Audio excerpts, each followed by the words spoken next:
Bank अगर किसी को लोन देता है तो उस पर लगने वाले ब्याज दर की जानकारी तो कंज्यूमर को मोटी मोटी हो जाती है, लेकिन उस पर लगने वाले दूसरे चार्जेस कंज्यूमर को कई बार साफ साफ पता नहीं होते। लेकिन आरबीआई जल्द ही ऐसे नियम लाने की तैयारी में है जिसमें लोन की ब्याज दर में ही दूसरे सभी चार्जेस इंक्लूडेड होंगे, ताकि कंज्यूमर को पता चल पाए कि सभी चार्जेस जोड़कर उसके लोन की एक्चुअल ब्याज दर कितनी पड़ेगी। ऐसे में आज हम इसी पर चर्चा करेंगे, समझेंगे कि इससे कंज्यूमर को कितना फायदा होगा, साथ ही इससे बैंकों की ओर से लिए जाने वाले तमाम तरह के चार्जेस को लेकर कितनी पारदर्शिता आएगी, और इस पर भी लगातार हम चर्चा करेंगे एक्सपर्ट्स के साथ, समझेंगे कि ये कंज्यूमर के हक में कितना बड़ा फैसला हो सकता है और कितनी बड़ी प्रॉब्लम है। पहले रिपोर्ट, फिर मेहमानों के साथ चर्चा।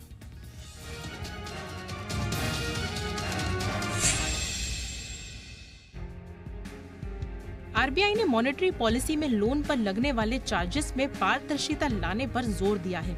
एपेक्स बैंक का कहना है कि कर्जदार को पता होना चाहिए कि वो जो लोन ले रहा है उसे उस पर कितना वास्तविक ब्याज दर देना होगा। इससे लोन की प्रक्रिया में पारदर्शिता आएगी। अब तक यही होता है कि कंज्यूमर को होम, ऑटो, एजुकेशन, पर्सनल जैसे तमाम तरह के लोन पर बैंक की ओर से लगाए जाने वाले इंटरेस्ट रेट की ही जानकारी होती है, लेकिन बैंक लोन देने की पूरी प्रक्रिया के दौरान ऐसे कई तरह के चार्जेस लेते हैं जिनकी वास्तविक जानकारी कंज्यूमर को नहीं होती। जब लोन प्रोसेस में आ जाता है तो कंज्यूमर को दूसरे कई तरह के चार्जेस देने पड़ते हैं। आमतौर पर इसे हिडन चार्ज भी कहते हैं। अब आप सोच रहे होंगे कि आखिर आरबीआई को लोन के इंक्लूसिव इंटरेस्ट रेट की जरूरत क्यों पड़ी। दरअसल कोई भी लोन लेने के दौरान कंज्यूमर को प्रोसेसिंग, एडमिनिस्ट्रेशन या लॉगिन फीस के नाम पर, प्रीपेमेंट, रिकवरी या कन्वर्जन चार्जेस के नाम पर बैंक को कुछ निश्चित रकम चुकानी पड़ती है, लेकिन ये चार्जेस लोन के ब्याज दर का हिस्सा नहीं होते। लेकिन अगर इन पर लगने वाले चार्जेस को जोड़ दिया जाए तो कंज्यूमर को तय ब्याज दर से अधिक रकम चुकानी पड़ती है। दरअसल आरबीआई लोन को लेकर कंज्यूमर पर पड़ने वाले भार को पारदर्शी बनाने की दिशा में काम कर रही है। इससे छोटे कर्जदारों को काफी फायदा होगा। कर्ज लेते समय उसे पता होगा कि सभी चार्जेस लगने के बाद उसे लिए गए कर्ज के भुगतान के तौर पर सालाना कितना पैसा चुकाना होगा।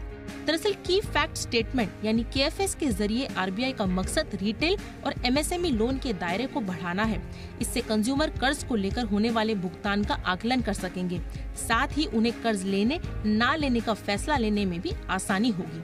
दरअसल हर बैंकों की प्रोसेसिंग फी अलग अलग हो सकती है, जो कि कर्ज राशि का 0.2% से 0.5% तक हो सकती है। कई बार बैंक स्कीम के तहत इसे माफ भी कर देते हैं। उसी तरह प्रोसेसिंग फी पर जीएसटी भी लगता है। अगर प्रोसेसिंग फी 5,000 रुपए है तो इस पर 18% जीएसटी जोड़ दे तो कंज्यूमर को कुल प्रोसेसिंग फी 6,900 रुपए बैठेगी। लेकिन अब आपको केएफएस के जरिए ये पता होगा कि लोन की ब्याज दर के साथ ये 6,900 रुपए भी उसे जमा करने हैं। आसान भाषा में समझे तो की फैक्ट स्टेटमेंट में कर्ज से जुड़े वो सभी चार्जेस शामिल होते हैं जिसे कंज्यूमर को चुकाना होता है। फिलहाल तो ये हिडन चार्जेस ग्राहकों की जेब पर भारी पड़ते हैं, लिहाजा ग्राहकों को इन चार्जेस के बारे में जानकारी होना बेहद जरूरी है। ब्यूरो रिपोर्ट, जी मीडिया।